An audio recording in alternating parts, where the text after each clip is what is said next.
Bonjour à tous, je suis Eric le Magnifique et bienvenue dans l'émission Why Not en compagnie de Bénédicte Meunier aka Bénédiette, diététicienne nutritionniste. A tout de suite.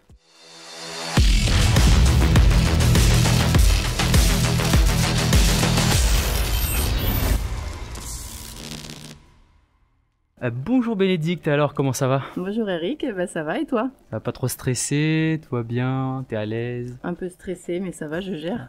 Bénédicte, enchanté, bienvenue sur les studios dans cette émission, Why Not.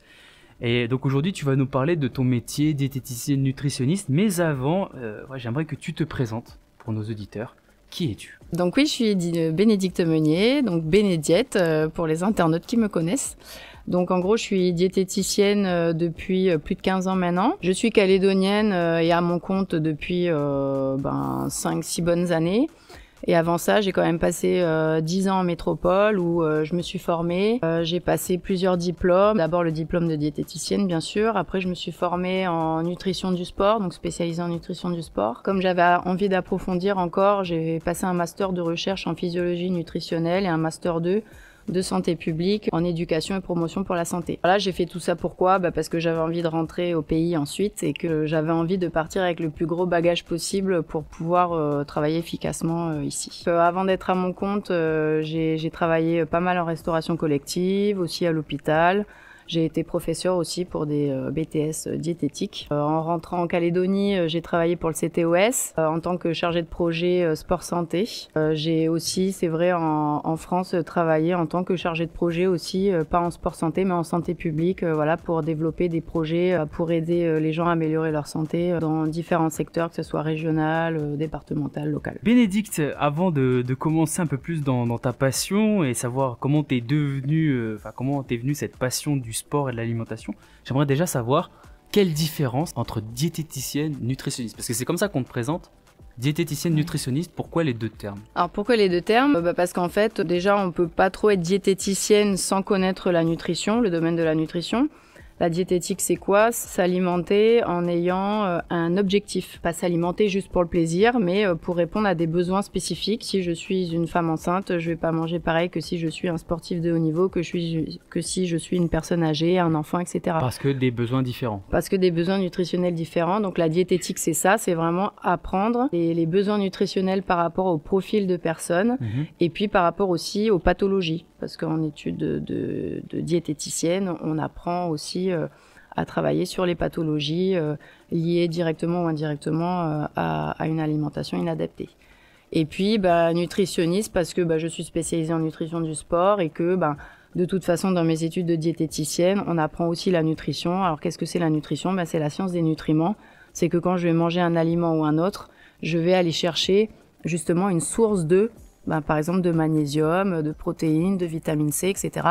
Donc en tant que diététicienne, pour pouvoir conseiller à des gens de manger un aliment ou un autre, il faut bien que je sache qu'est-ce qu'on va aller chercher dans cet aliment et en quelle quantité pour savoir si je vais couvrir mes besoins nutritionnels ou pas dans ces nutriments-là. Dans ces nutriments-là. Et du coup, remplir les objectifs fixés. Exactement. D'accord, donc je comprends mieux. Et du coup, comment t'es venue cette passion du sport, mais aussi de l'alimentation? L'alimentation du sport, là c'est du sportif. En fait au début j'étais pas du tout partie pour faire ça. J'ai d'abord fait une licence de bio à l'université ici. Ok. Donc j'étais partie pour être prof de bio. Et puis à la fin de cette licence, je me suis rendu compte que j'aimais les sciences mais que le métier allait pas forcément correspondre à ma personnalité. Comme je faisais déjà pas mal de sport à l'époque, je me suis intéressée à la nutrition parce que j'avais envie d'être performante dans mon sport. Et c'est vrai que tout ça c'était en 2005-2006 donc c'était pas forcément très développé, donc c'est en me renseignant et en allant en métropole pour des compétitions que je me suis dit tiens ça a l'air intéressant comme domaine, je vais creuser un peu et c'est là que j'ai découvert comment travailler sur l'alimentation, pas que du sportif mais l'alimentation en général. L'alimentation en général, Voilà, et après j'ai approfondi par rapport à ma passion comme tu dis quoi. Ok, donc là tu as approfondi dans le sport parce que c'était ta passion aussi le sport et que tu voulais, et du coup naturellement en fait ça s'est fait dans cette discipline, mais tu peux aussi conseiller sur l'alimentation en général, pas que pour les sportifs, aussi sur les personnes lambda qui veulent se maintenir en forme ou perdre du poids par exemple. Oui, complètement, je m'adresse à toute personne. À tout profil. Voilà, à tout profil. Après, c'est vrai que je me suis spécialisée en nutrition du sport parce que j'avais envie de travailler bien avec les sportifs, parce que c'est ce qui m'intéresse, mais pas que. Parce que finalement, aujourd'hui, aider quelqu'un à mieux manger ou avoir une hygiène de vie améliorée, c'est aussi l'aider à pratiquer une activité physique régulière. Donc en fait, en me formant sur la nutrition du sport, associée à mon parcours de sportive, du coup, je me suis dit que je pouvais avoir un peu de poids dans mon discours pour aider les gens justement à jouer sur les deux tableaux en fait. Alors Bénédicte, j'aimerais profiter aussi de ton expertise, là, le fait que tu sois dans l'émission pour parler des néo-régimes. J'aimerais savoir ce que tu en penses. Quand je te parle de néo-régime, je fais référence à toutes ces vidéos qui sont sur TikTok avec les fameux titres What I Eat in a Day, où des fois on a où on recherche beaucoup en fait parmi les influenceurs et les influenceuses l'aliment, le remède miracle pour la perte de poids, parce que c'est ce qui est beaucoup recherché sur les réseaux sociaux, ou le maintien de la forme, la forme physique, mais en général c'est souvent la perte de poids. Et on recherche souvent ce remède miracle, cet aliment miracle qui nous fera perdre du poids. Il y a des régimes qui consistent par exemple à boire de l'eau citronnée tous les matins. Et il y en a d'autres tout aussi farfelus. Je voulais avoir ton avis là-dessus. Penses-tu que c'est une bonne chose ou au contraire faudrait les bannir et ne plus du tout en parler? Il faut distinguer déjà les régimes des quelques conseils qu'on peut ajouter pour améliorer une chose ou une autre.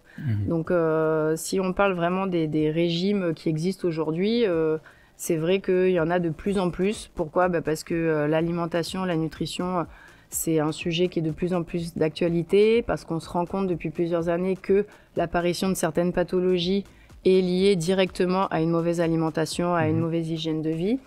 Et puis, forcément, après, c'est un sujet que beaucoup de personnes vont s'approprier, parce que manger, tout le monde mange. Donc, on va c'est un besoin. On ne peut pas s'en passer de voilà, manger. C'est un besoin, c'est un plaisir, c'est une culture, c'est énormément de choses. Donc, finalement, on va avoir l'avis de personnes qui sont formées dans le domaine, mais on va aussi avoir l'avis d'expérience de personnes qui ne sont pas formées, ce qui est bien aussi. Mais c'est vrai que des fois, ça peut aller loin. Personnellement, j'ai pas TikTok, mais je peux voir des fois certaines vidéos où on va avoir des conseils qui sont basés sur aucune preuve scientifique, si ce n'est le ressenti de la personne qui va les prodiguer. C'est vrai qu'il faut faire attention parce que c'est un peu le problème d'Internet et des réseaux sociaux aujourd'hui, c'est que tout le monde peut dire ce qu'il a envie sans se baser sur des études, des choses qui ont été prouvées scientifiquement, voilà. Donc ça, c'est la première chose. Après, il y a des régimes, des habitudes alimentaires qui existent depuis longtemps. On parle du végétarisme, du flexitarisme, du régime keto, méditerranéen, etc. Méditerranéen, effectivement, crétois et compagnie. Donc ça, ce sont des régimes qui ont une bonne raison d'être parce que je pars du principe que l'alimentation, c'est quand même une identité et que on n'est pas obligé de tous manger pareil. Après, ce qu'il faut voir encore une fois, c'est est-ce que le régime que j'adopte, il répond à mes particularités individuelles ?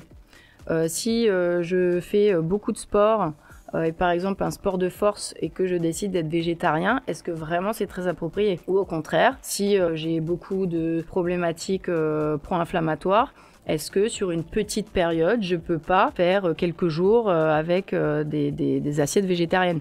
Encore une fois, on n'est pas obligé. Alors le jeûne, c'est encore autre chose, mais déjà pour finir là-dessus, on n'est pas obligé d'adopter un régime tout au long de sa vie le même. Enfin, de toute façon, l'alimentation, elle évolue avec le temps, puisque nos besoins évoluent avec le temps aussi. On n'a pas les mêmes besoins quand on est jeune, quand on avance à 30, 40 ans, 50 ans, etc. Ou quand on est un nourrisson aussi. Ou quand on est un nourrisson aussi, bien sûr. Ouais. On ne va pas tous les énumérer, mais je pense qu'il y a des régimes qui ont une bonne raison d'être là et qui peuvent être très intéressants. Régime crétois, régime méditerranéen, c'est un peu le même d'ailleurs. Et pourquoi pas même le régime végétarien. Mais par exemple, le régime végétarien, moi, je l'adopterai pas, je conseillerais pas sur tous les jours de l'année. Voilà, parce qu'il y a quand même un risque de carence. On a des besoins qui ne peuvent pas être complètement couverts quand on est végétarien. Parce qu'il y a des choses qu'on ne trouvera pas ailleurs que dans les produits d'origine animale. Viande, poisson, œuf, par exemple. Donc à partir du moment où on retire tout ça, il y a des risques de carence qui peuvent apparaître sur le moyen long terme, voire sur le court terme si, comme je le dis tout à l'heure, on est sportif de force, par exemple. Donc ces risques de blessures, encore une fois, c'est une gestion du risque.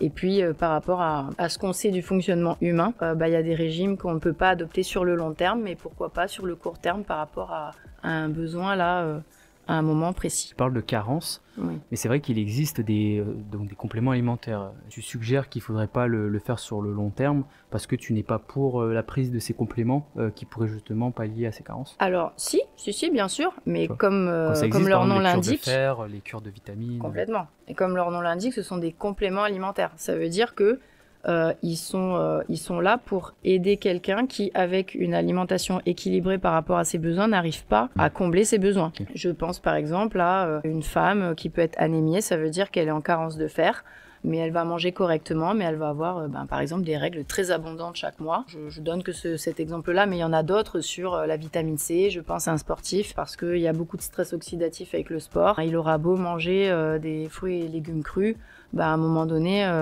il pourra pas combler tous ses besoins en vitamine C, donc ça peut être très intéressant d'avoir des compléments de vitamine C, etc., etc. Mais c'est un complément. C'est un complément, voilà. En plus donc du régime alimentaire qu'on a adopté et tout ça. Et donc avoir une alimentation équilibrée, propre à soi. Donc du coup tu suggérais, avant de se lancer dans un régime quelconque, même s'il y a du recul ou pas, donc de consulter soit un médecin généraliste ou médecin nutritionniste, ou une diététicienne. Oui, voilà, tout à fait. Tout simplement. Oui, parce que par exemple, le médecin, qu'il soit nutritionniste ou pas, lui pourra prescrire une prise de sang. Et déjà, c'est une bonne base de savoir réellement par rapport à un bilan sanguin, est-ce que je suis anémiée ou est-ce que tout ne peut pas se doser. Mais il y a quand même pas mal de choses qui peuvent être dosées maintenant en termes de nutriments. En tout cas, ça va nous donner une piste aussi sur une explication. Par exemple, si je suis très fatiguée ou si je me blesse régulièrement, si j'ai des douleurs chroniques, etc. Faire un bilan sanguin, ça reste quand même une base déjà pour poser un diagnostic et puis voir quelles sont les erreurs. Et puis si j'ai rien de particulier, j'ai pas de problème particulier, un bilan sanguin, ça va éviter de complémenter alors que c'est pas nécessaire. Parce que, par exemple, complémenter en fer, si on n'est pas en carence de fer, c'est mauvais pour la santé. Ah, c'est bon à savoir ça. Alors juste un dernier pour clôturer le sujet des néo-régimes, j'aimerais parler aussi de cette nouvelle tendance qui est le jeûne intermittent et qui est aussi un peu relayé un peu plus de plus en plus par la science, donc qui est un peu plus étudié et qui est presque même recommandé par les scientifiques. Le jeûne intermittent, ou donc c'est-à-dire le concept, donc si vous ne connaissez pas, le concept sur 24 heures, on s'octroie une période de jeûne qui peut aller de 14 à 16 heures, c'est ce qui est souvent conseillé, entre 14 et 16 heures de jeûne, et ensuite il y a une autre période de déjeûne, où on mange et on s'autorise à manger. Je voulais avoir ton regard là-dessus, qu'est-ce que tu en penses de ce type de régime, cette façon de s'alimenter? Je pense que c'est pas adapté à tout le monde, je suis pas contre, mais je veux pas dire non plus que je suis pour absolument. Parce que, comme je dis, ça peut pas être adapté à tout le monde. Je donne l'exemple d'une personne jeune qui va être un jeune adulte, de 17-18 ans, qui va être en pleine croissance, qui aura envie de développer un peu musculairement ou autre, et qui va se dire, très bien, pour sécher, je vais faire un jeûne intermittent, c'est une mauvaise idée. En fait, le jeûne intermittent, le jeûne en général, moi j'ai un peu l'impression qu'il se détourne de sa fonction première. C'est qu'à la base, c'est surtout du jeûne thérapeutique qui a été mis en avant comme étant bon pour la santé parce qu'il permettait de démarrer certains processus physiologiques de nettoyage de l'organisme ou un corps un peu encrassé ou fatigué ou avec, encore une fois, des problèmes inflammatoires, des douleurs chroniques, et bien finalement avait un certain pouvoir d'autorégulation avec du jeûne thérapeutique. Maintenant est apparu depuis plusieurs années, ça fait longtemps qu'il existe en fait le jeûne intermittent, mais il est revenu sur les devants parce que il y a toujours cette, comme tu disais, cette envie de surveiller son poids, et je pense pas que le jeûne thérapeutique soit forcément bien pour la perte de poids pour tout le monde. Pourquoi ? Parce que si je retire un repas et que c'est pas un repas que je vais naturellement retirer, j'ai l'habitude de manger 3 fois par jour et puis d'un coup je vais me forcer à pas manger le soir ou pas manger le midi ou pas manger le matin. Il faut quand même que, encore une fois, très basique, je comble tous mes besoins nutritionnels mais qu'avec 2 repas maintenant. Donc j'ai pas le droit à l'erreur. Donc ça veut dire que je mets de côté le plaisir alimentaire pour me concentrer sur une alimentation essentiellement alimentation santé. Ça veut dire que socialement parlant aussi, ça peut me mettre en décalage. J'ai une famille, le matin on prend le petit-déj tous ensemble, non, moi je vais m'asseoir mais je vais rien manger, ou au contraire je vais pas m'asseoir parce que sinon j'ai trop envie de manger. Idem le soir, donc socialement parlant c'est pas toujours facile, alors que pour la perte de poids, il y a d'autres manières de faire que ça. Après, le jeûne intermittent, qui a un autre nom qui m'échappe là, mais en gros c'est une fenêtre d'alimentation réduite. Mais en gros c'est la même chose, et c'est plutôt que de le faire tous les jours, c'est de se dire, par exemple, tous les mois ou chaque semaine, même si je mange équilibré, parce Mhm. que le jeûne intermittent est pas là pour corriger une alimentation excessive à côté, sinon il n'a pas d'intérêt pour la santé, il est juste là pour gommer des erreurs. Ben, normalement, c'est pas bien de l'utiliser comme ça.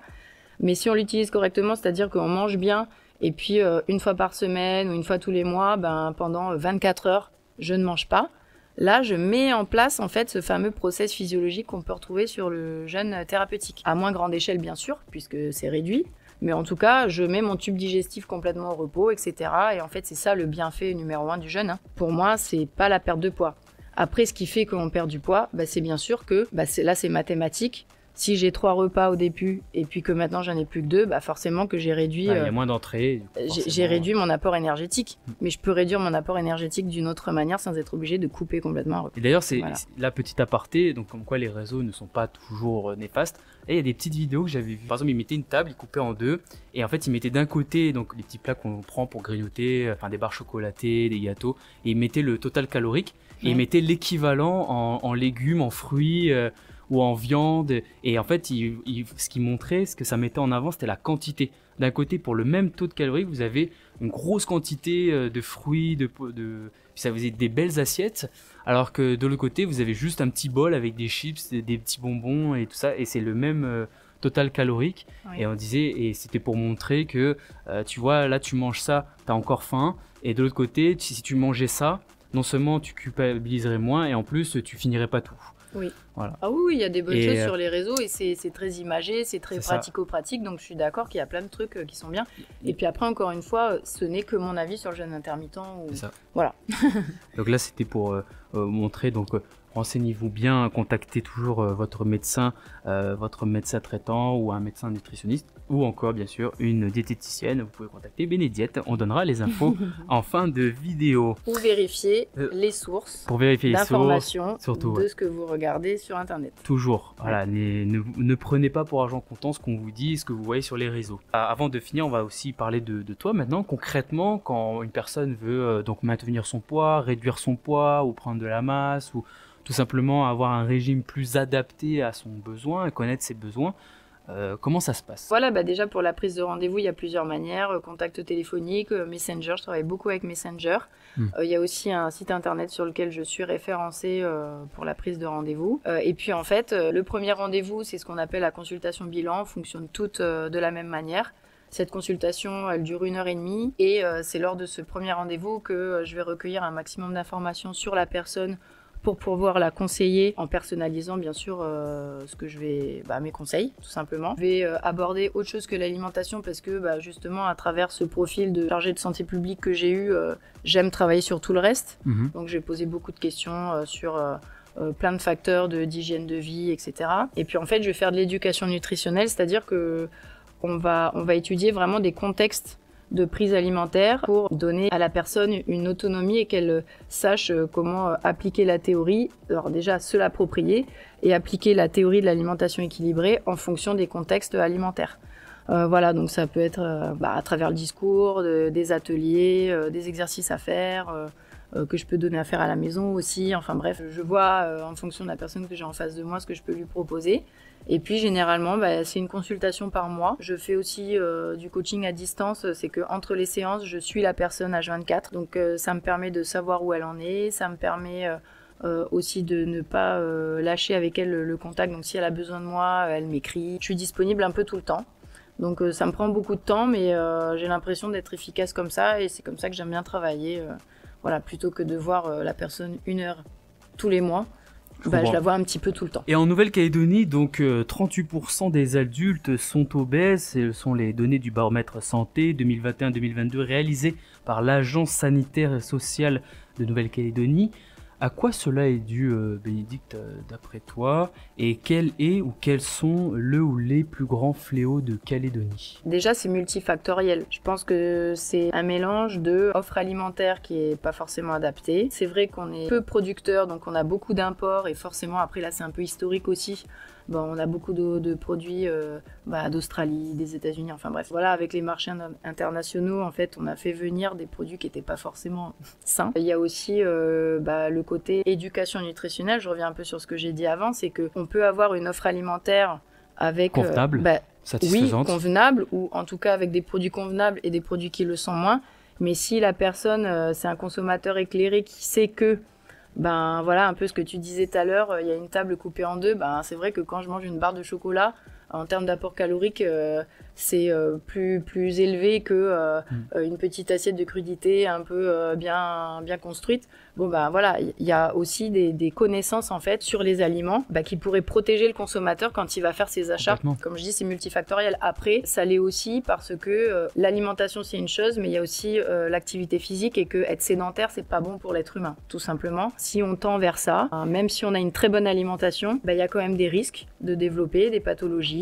Il y a des risques de prise de poids. C'est tout autant l'offre alimentaire que les habitudes alimentaires du consommateur, l'activité physique et les choix alimentaires que va faire ce consommateur. Et d'ailleurs, c'est vrai que pour revenir vite fait à l'éducation alimentaire, moi par exemple, c'est en licence, en première année de licence, dans un cours de biochimie que j'ai compris et c'était les macronutriments, glucides, lipides, protéines. Ouais. C'est là que j'ai vu que, ok, en fait, les protéines, c'est ce qu'on trouve dans la viande, les lipides, c'est en gros les graisses, et les glucides, les sucres. Ouais. Mais en fait, c'est vraiment en arrivant à la fac que j'ai découvert ça, parce que moi, avant, tu me parlais de glucides, lipides, je sais pas ce que c'était. Ouais. Et si moi, déjà, à mon niveau, je me dis, s'il a fallu que je sois à la fac pour savoir ça, je me dis, en fait, donc peut-être qu'il faudrait pouvoir avoir un cours sur la nutrition, quelque chose, ou du moins un chapitre en SVT, pour être un peu plus sensibilisé sur nos choix alimentaires, comment se nourrir, parce qu'effectivement, c'est très important. On y arrive, parce que sans avoir le programme en tête, je sais que dans le secondaire, en SVT, en tout cas, c'est communiqué. Et puis, en école primaire, justement, moi, j'intervenais dans une école et j'aimerais intervenir dans d'autres écoles, d'ailleurs. Parce que voilà, dès tout petit, on peut apprendre à qu'est-ce que c'est qu'un légume, voilà, pourquoi c'est important d'en manger, voilà, comment je peux composer une assiette équilibrée et tout. Donc ça pourrait s'apprendre dès le plus jeune âge et ça serait bien. En parlant de ça, on va rebondir. Penses-tu, là, par rapport maintenant à tout ce qu'on a dit en Nouvelle-Calédonie, les problèmes, penses-tu qu'on s'y prend de la bonne manière pour remédier à cela, en comprenant bien sûr tous les acteurs, déjà, ça serait un peu malvenu de ma part de dire que est-ce qu'on s'y prend bien ou est-ce qu'on s'y prend mal. C'est plus complexe que ça, bien évidemment. Il y a des bonnes choses qui sont faites et je pense qu'on est en cours d'amélioration, mais il manque encore beaucoup de choses. En fait, on est en plein process évolutif là-dessus. Moi, je pense que ce qu'il faudrait vraiment mettre en avant, c'est d'éduquer les enfants. Là, déjà, ce qu'on disait, l'éducation. Voilà, exactement, parce que ça part de là. Un enfant, c'est sûr que c'est pas lui qui va faire les courses, c'est son parent. Donc peut-être les parents aussi, du coup. Bien sûr, par la même occasion. Donc ça peut très bien aider les diététiciennes en place, proposer des consultations qui soient abordables pour tout le monde. C'est déjà un peu le cas. Ça peut être amélioré, je l'espère que ça le sera. Pris en charge aussi par peut-être les mutuelles. Oui, voilà, c'est pris en charge déjà en partie. Et j'espère que ça va continuer d'évoluer, on est sur le bon chemin. Et puis après, à côté de ça, développer la connaissance des enfants, parce que c'est quand même cette génération-là, par son propre apprentissage, qui saura aussi ne pas faire les mêmes erreurs que les parents. Parce que si d'un côté... on a des enfants qui apprennent des choses à l'école, mais que c'est pas ce qu'ils voient à la maison. Il y a toujours une espèce de confrontation, en fait. Ce que leur dit et puis ce qu'ils vivent au quotidien. Oui. Mais il y a aussi cet échange-là, c'est que on peut avoir un parent qui se nourrit pas très bien. Enfin, imaginons, forcément que rien n'est jamais parfait, même chez moi. Mais à côté de ça, si l'enfant il arrive à la maison en disant aujourd'hui j'ai appris ça. Sur l'alimentation, qu'il faudrait avoir plus de légumes ou ceci, cela, un parent, c'est un échange en fait, c'est un échange bidirectionnel. Donc, forcément que à long terme, ça peut apporter des bonnes choses sur le comportement alimentaire de tout le monde. Et bien voilà, on arrive au terme de cette interview. Maintenant, on va passer aux infos pratiques que vous attendiez tant. Déjà, Bénédicte, ton cabinet, où est-ce qu'il est situé pour venir te consulter? Alors, je suis dans un centre, c'est une maison qui est à Magenta-Plage, qui s'appelle Néa Santé. Néa Santé. Voilà, donc c'est aux 5 rue de la Havana, à Magenta-Plage. Et comment on peut te contacter? Quels sont tes réseaux préférentiels, si tu en as? Alors, comme je disais tout à l'heure, Messenger, j'aime bien. Donc, en se connectant sur ma page. Oui, Bénédiette, voilà. Sur ma page pro Bénédiette, se connecter au Messenger et puis tout simplement me laisser un message. Je réponds assez rapidement. Sinon, j'ai un numéro de téléphone aussi, bien sûr. Donc, 53 53 20. Et puis, sinon, je suis aussi référencée sur www.rendez-vous.nc. Ok, Voilà. rendez-vous.net. Et enfin, on va terminer avec le message. Est-ce que tu as un message pour les Calédoniens qui, tout comme toi, aimeraient vivre de leur passion? Si on a envie d'améliorer son alimentation, que ça soit pas une source de stress, donc il faut se dire que chaque petit pas qu'on va faire amènera vers quelque chose de meilleur. Comme un sportif qui va s'entraîner pour une compétition, on peut pas tout faire d'un coup. On essaye de s'améliorer et avec la régularité et la persévérance, on arrive forcément à quelque chose. Donc déjà, ça c'est le message que j'avais envie de faire passer. Et quelque part, ça peut me renvoyer aussi au message général qui répond à ta question. C'est que si on a une passion, il faut la garder en tête et par contre peut-être être adaptable et la faire évoluer avec ses possibilités. Voilà, ne pas lâcher. Super beau message, merci. Merci.